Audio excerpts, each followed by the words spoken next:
अस्सलाम वालेकुम जी फ्रेंड्स। आज का जो हमारा टॉपिक है वो है डायरेक्ट कपलिंग इन कैस्केड एम्पलीफायर। हम लोगों ने इलेक्ट्रॉनिक्स 2 की सीरीज स्टार्ट की हुई है। इसकी वीडियो नंबर 1 के डी पार्ट हमारे पास डायरेक्ट कपल्ड कैस्केड एम्पलीफायर, यानी कि हम देखना चाहते हैं डायरेक्ट कपलिंग इन मल्टी स्टेज एम्पलीफायर में। ओके, मल्टी स्टेज एम्पलीफायर कह लिया, कैस्केड एम्पलीफायर कह लिया, एक ही बात है।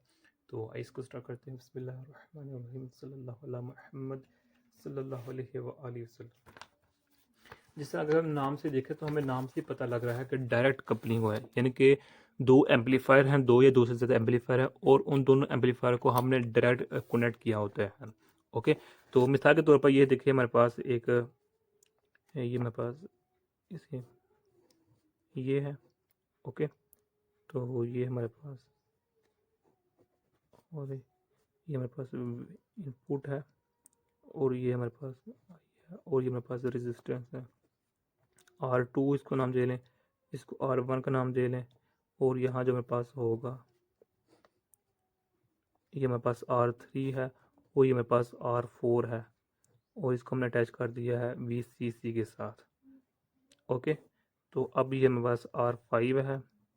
तो अब इधर हम सेकंड एम्पलीफायर ले रहे हैं जो हमारे पास ये है। ओके, तो ये मेरे पास R6 है। अब यहाँ देखें कि अब हमारे पास जो आउटपुट है ना, फर्स्ट एम्पलीफायर का आउटपुट, फर्स्ट स्टेज का एम्पलीफायर, उसको हमने डायरेक्ट अटैच कर दिया है सेकंड एम्पलीफायर या सेकंड जो स्टेज है हमारे पास, उसके जो मेरे पास है हमारे पास इनपुट के साथ, बेस के साथ। ओके, आउटपुट को हमने इनपुट के साथ डायरेक्ट अटैच कर दिया है। तो अब अगर इसके हम एडवांटेजेस पर बात करें कि इसके एडवांटेजेस क्या क्या हैं। हालांकि हम जानते हैं कि जो मेरे पास तीन तरह के कपलिंग होते हैं।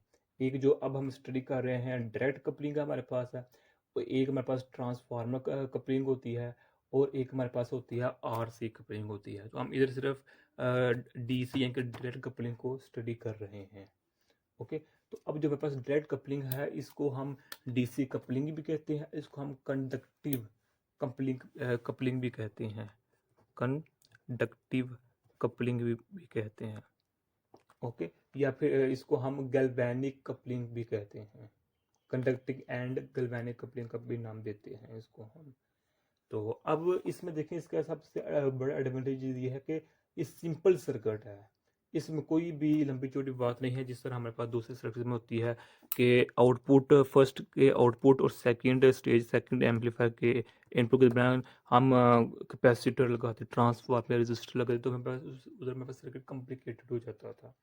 लेकिन इधर मेरे पास क्या, ये सिंपल सर्किट है। सेकंड बात ये है कि इस जो मेरे पास कैस्केड एम्पलीफायर है, इसकी इतनी ज़्यादा कीमत भी नहीं है, ये लो कॉस्ट पर है।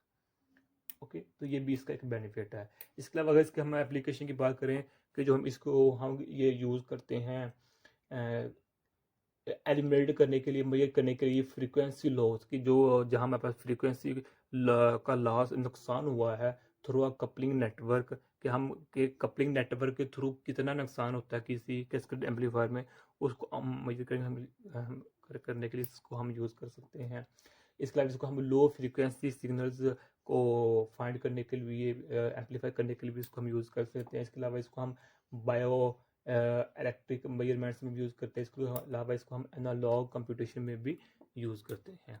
तो ये तो हो गई इसकी अच्छी अच्छी बातें। अब अगर इसकी हम बुरी बातों पर आएँ, तो बुरी बातों में इसमें सबसे पहली बात ये है कि जो हमारे पास एक होता है AC एनालिसिस, एक होता है DC एनालिसिस। अगर हम बात करें DC एनालिसिस की, तो DC एनालिसिस में क्या होता है कि आउटपुट तो इनपुट में चला जाता है, यानी कि फर्स्ट स्टेज का, फर्स्ट एम्पलीफायर का जो इनपुट होता है, आउटपुट होता है, वो इनपुट में चला जाता है सेकंड एम्पलीफायर के सेकंड स्टेज के। लेकिन DC एनालिसिस जब हम करते हैं तो DC एनालिसिस में इसका कुछ ना कुछ इफेक्ट इस पर रहता है, फर्स्ट स्टेज पर, फर्स्ट एम्पलीफायर पर कुछ ना कुछ इफेक्ट रहेगा। तो इसका नतीजा ये निकलेगा कि हो सकता है जो इसका Q पॉइंट है, ये मेरे पास Q1 पॉइंट है ना, ये मेरे पास Q2 पॉइंट है, इसका Q1 पॉइंट आगे पीछे हो जाए। आगे पीछे होने का मतलब है कि एक्टिव रीजन से आगे पीछे हो जाए। और हम ये जानते हैं कि जो भी ट्रांजिस्टर होता है ये उसी वक्त वर्क करता है जब हम बस Q पॉइंट एक्टिव रीजन में हो। अगर ये क्यू पॉइंट एक्टिव रीजन से कट ऑफ रीजन में चला जाए या फिर सेचुरेशन रीजन में चला जाए, तो तब हमारे पास जो ट्रांजिस्टर होगा वो वर्क नहीं करेगा, यानी कि अब बिहेव नहीं करेगा एज एम्पलीफायर के तौर पर। इसलिए इसका एक नुकसान क्या है कि ये जो सेकंड एम्पलीफायर है, सेकंड स्टेज है, ये इसके क्यू पॉइंट को आगे पीछे हिला सकता है, आगे पीछे इसकी वैल्यू को कर सकता है, जिसकी वजह से ये हो सकता है कि एज अ वर्क ना करे एज अ एम्पलीफायर के तौर पर। सेकंड, अगर इसका हम बात करें कि जो सेकंड डेड कपलिंग होता है, इसमें हमारे पास जो मैक्सिमम पावर होती है वो हम ऑब्टेन नहीं कर पाते, जो मैक्सिमम होती है। ओके, यानी कि इसका मतलब क्या होता है कि जो हमारे पास लोड रेजिस्टेंस होती है वो हमारे पास सोर्स रेजिस्टेंस के इक्वल नहीं होती। यानी कि अब जब इसने आउटपुट इस सेकंड स्टेज को इनपुट दे दिया, यानी कि इसका जो आउटपुट था ये अब बिहेव करने लग जाएगा एज अ सोर्स के तौर पर।